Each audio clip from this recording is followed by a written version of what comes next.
ఆపడానికి కొన్ని పిల్స్ అయితే తీసుకున్నాను.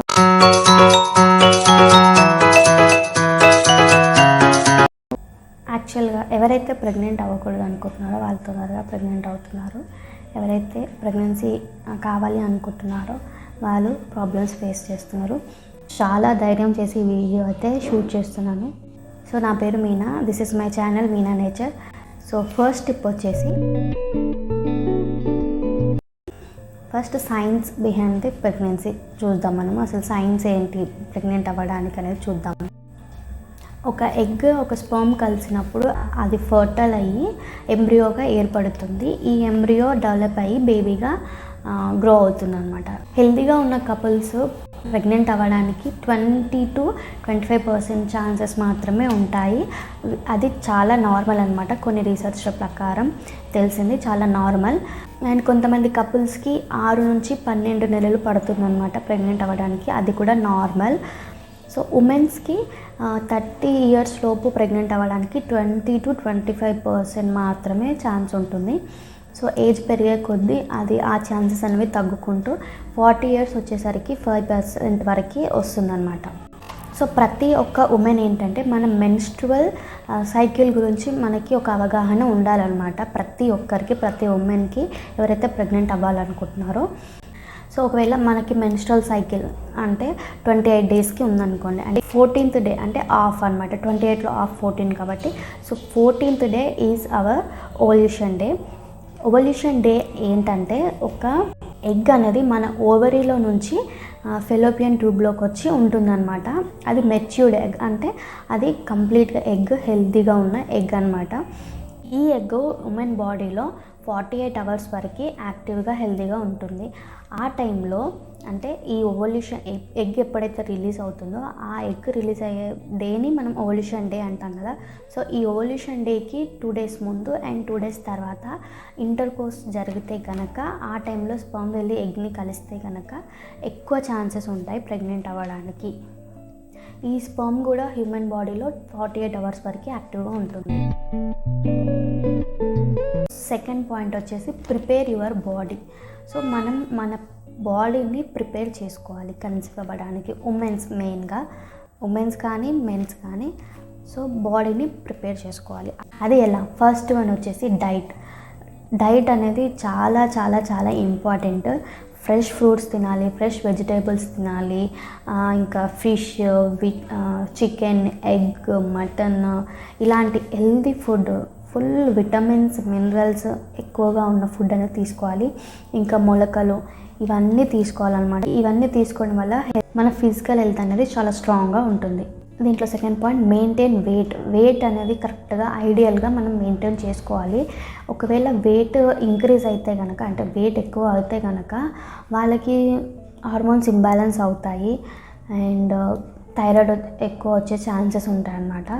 వెయిట్ మెయింటెనెన్స్ అనేది very very important. Third one వచ్చేసి కెఫైన్ తీసుకోవడం కట్ చేయాలి. కెఫైన్ అంటే కాఫీలో ఉండేది, ఇంకా చాయ్లో ఉంటుంది, గ్రీన్ టీ, హెర్బల్ టీ ఇలాంటి టీస్ అన్నిటిలో కూడా కెఫైన్ ఉంటుంది. ఇంకా కూల్ డ్రింక్స్లో ఉంటుంది, చాక్లెట్స్లో, ఐస్ క్రీమ్స్లో, ఇవన్నీ కూడా తగ్గించాలన్నమాట. అసలు మొత్తం మానేయడం బెటర్ ఎవరైతే ప్రెగ్నెంట్ అవ్వాలనుకుంటున్నారో. సో డైలీ ఒక 200 grams మాత్రమే కెఫైన్ తీసుకోవాలి కొన్ని రీసెర్చెస్ చెప్తున్నాయి. ఎవరైతే ప్రెగ్నెంట్ అవ్వాలనుకుంటున్నారో వాళ్ళు కెఫైన్ అనేది కంప్లీట్గా తగ్గించాలి. And fourth point, very very very important point, ఫిజికల్గా మనం చాలా యాక్టివ్గా ఉండాలన్నమాట. యోగా చేయండి, ఎక్సర్సైజ్ చేయాలి. ఇవేంటంటే మనం ఎక్సర్సైజ్ ఇంకా యోగా డైలీ చేయడం వల్ల మన బాడీలో ఉన్న హార్మోన్స్ అన్నీ నార్మల్గా వర్క్ అవుతాయి, నార్మల్గా ఉంటాయి. ఫిజికల్ స్ట్రెంగ్త్ అనేది పెరుగుతుందన్నమాట. సో థర్డ్ స్టెప్ వచ్చేసి కౌన్సిలింగ్ అనమాట. కౌన్సిలింగ్ కంపల్సరీగా వెళ్ళి గైనకాలజిస్ట్ని కలవాలి. సో వాళ్ళు ఏంటంటే మనం మెడికల్ హిస్టరీ అంతా తీసుకుంటారు. తీసుకొని మనకి ఏమైనా మెడికల్ ఇష్యూస్ ఉన్నాయా, మన ఫర్టైల్ డేస్ ఏంటి, మనకి ఏమైనా థైరాయిడ్ ఉందా, ఇలాంటివన్నీ మన నుంచి ఇన్ఫర్మేషన్ తీసుకొని ఇన్వెస్టిగేట్ చేస్తారనమాట. మన బాడీ గురించి మన మెడికల్ హెల్త్ గురించి మొత్తం ఇన్వెస్టిగేట్ చేసి వాళ్ళు ప్రాపర్ ట్రీట్మెంట్ అనేది ఇస్తారు మనకి. మన బాడీకి ఏం కావాలి అనేసి, ఇంకేమైనా క్రోనిక్ మెడికల్ కండిషన్స్ ఏమైనా ఉన్నాయా, ఇవన్నీ వాళ్ళు ఇన్వెస్టిగేట్ చేసి మనకి ప్రాపర్ మెడికేషన్, ప్రాపర్ ట్రీట్మెంట్ అనేది ఇస్తారు. 4th టిప్ వచ్చేసి రోల్ ఆఫ్ ప్రీనటల్ విటమిన్స్ అనమాట. ఇప్పుడు మనం గైనకాలజిస్ట్ని కలిసాము, వాళ్ళంతా మన హిస్టరీ మొత్తం చెక్ చేశారు, ఇన్వెస్టిగేట్ చేసి మనకి ఈ ప్రీనటల్ విటమిన్స్ వల్ల ఉపయోగం ఏంటి, అసలు ఏంటి ప్రీనటల్ విటమిన్స్ అంటే. సో ఫోలిక్ యాసిడ్, ఇంకా జింక్, కాల్షియం, ఇవన్నీ ప్రీనటల్ విటమిన్స్ అనమాట. సో ఎవరైతే ప్రెగ్నెంట్ అవ్వాలనుకుంటున్నారో వాళ్ళకి డైలీ ఒక 600 mcg మైక్రోగ్రామ్స్ ఫోలిక్ యాసిడ్ కావాలి. అది ఓన్లీ ఫుడ్ వల్ల అయితే మనకి దొరకదు. సో 400, కనీసం ఒక 400 mcg ఫోలిక్ యాసిడ్ ట్యాబ్లెట్స్ అనేది మనం తీసుకోవాలన్నమాట. ఇది మన ఓన్గా మనం తీసుకునే కాదు. సో డాక్టర్స్ కన్సల్ట్ అయితే వాళ్ళు మనకి సజెస్ట్ చేస్తారు. ఇవి వెరీ వెరీ ఇంపార్టెంట్ అనమాట. ఇవి చాలా హెల్ప్ చేస్తాయి. బర్త్ డిఫెక్ట్ నుంచి మనల్ని ప్రివెంట్ చేస్తాయి ఈ ఫోలిక్ యాసిడ్ అనేది.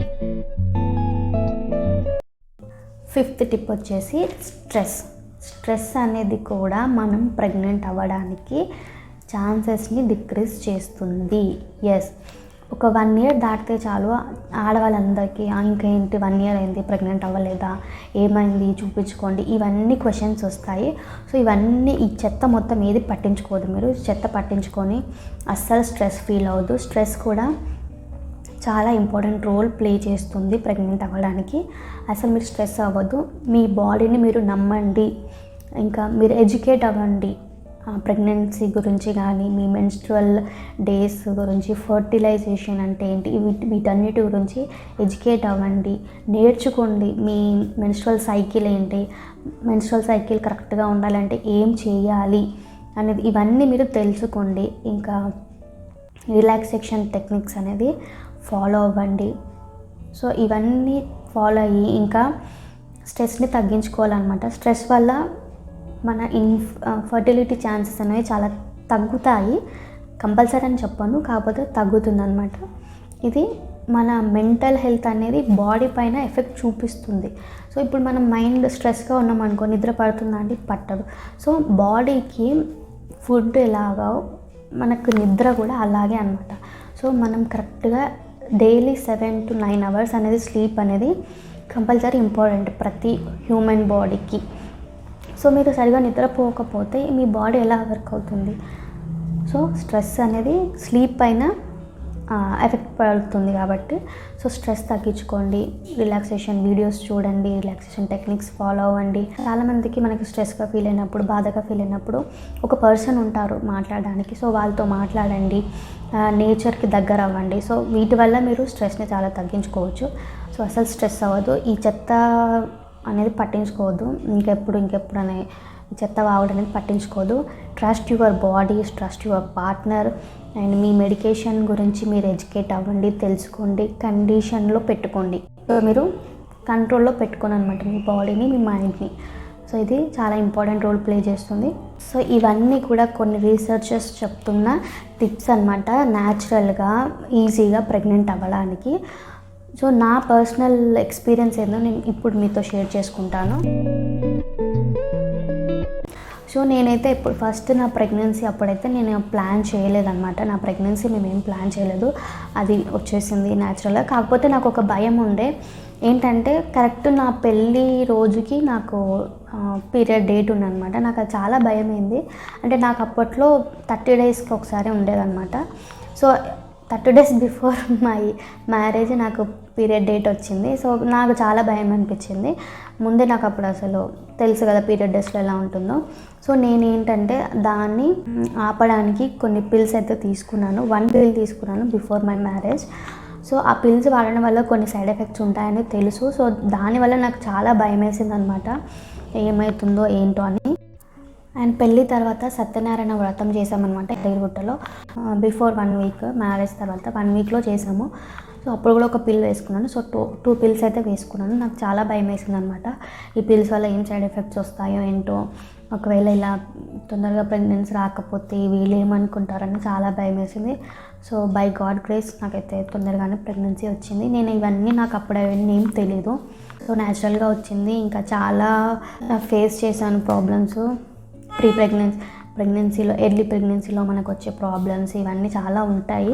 సో అది నేను మీకు కంప్లీట్ డీటెయిల్గా నెక్స్ట్ వీడియోలో షేర్ చేసుకుంటాను. నా ఫస్ట్ ప్రెగ్నెన్సీ అయితే ఒకటి ఆల్రెడీ చేశాను, మీరు కావాలంటే ఇక్కడ ఐ బటన్లో పిన్ చేస్తాను, మీరు వెళ్ళి చూడండి. అండ్ సెకండ్ ప్రెగ్నెన్సీ కూడా మేమేం ప్లాన్ చేయలేదు. కాకపోతే నా ఫస్ట్ ప్రెగ్నెన్సీలో నాకు థైరాయిడ్ వచ్చిందనమాట. సో థైరాయిడ్ వచ్చినప్పుడు చాలా వెయిట్ గెయిన్, అంటే అది కంటిన్యూగా ప్రెగ్నెన్సీలో వాడాను. డెలివరీ అయిన తర్వాత నేను థైరాయిడ్ టాబ్లెట్స్ వాడడం మానేశాను అనమాట. సో అది చాలా పెరిగింది. సో నేను చాలా వెయిట్ గెయిన్ అయ్యాను. సో ఇంకా అసలు నా వెయిట్ గెయిన్ పిక్చర్ చూస్తే అసలు మీరు నమ్మరు నేనేనా అని, నాకు కూడా నమ్మబుద్ధి కాదు.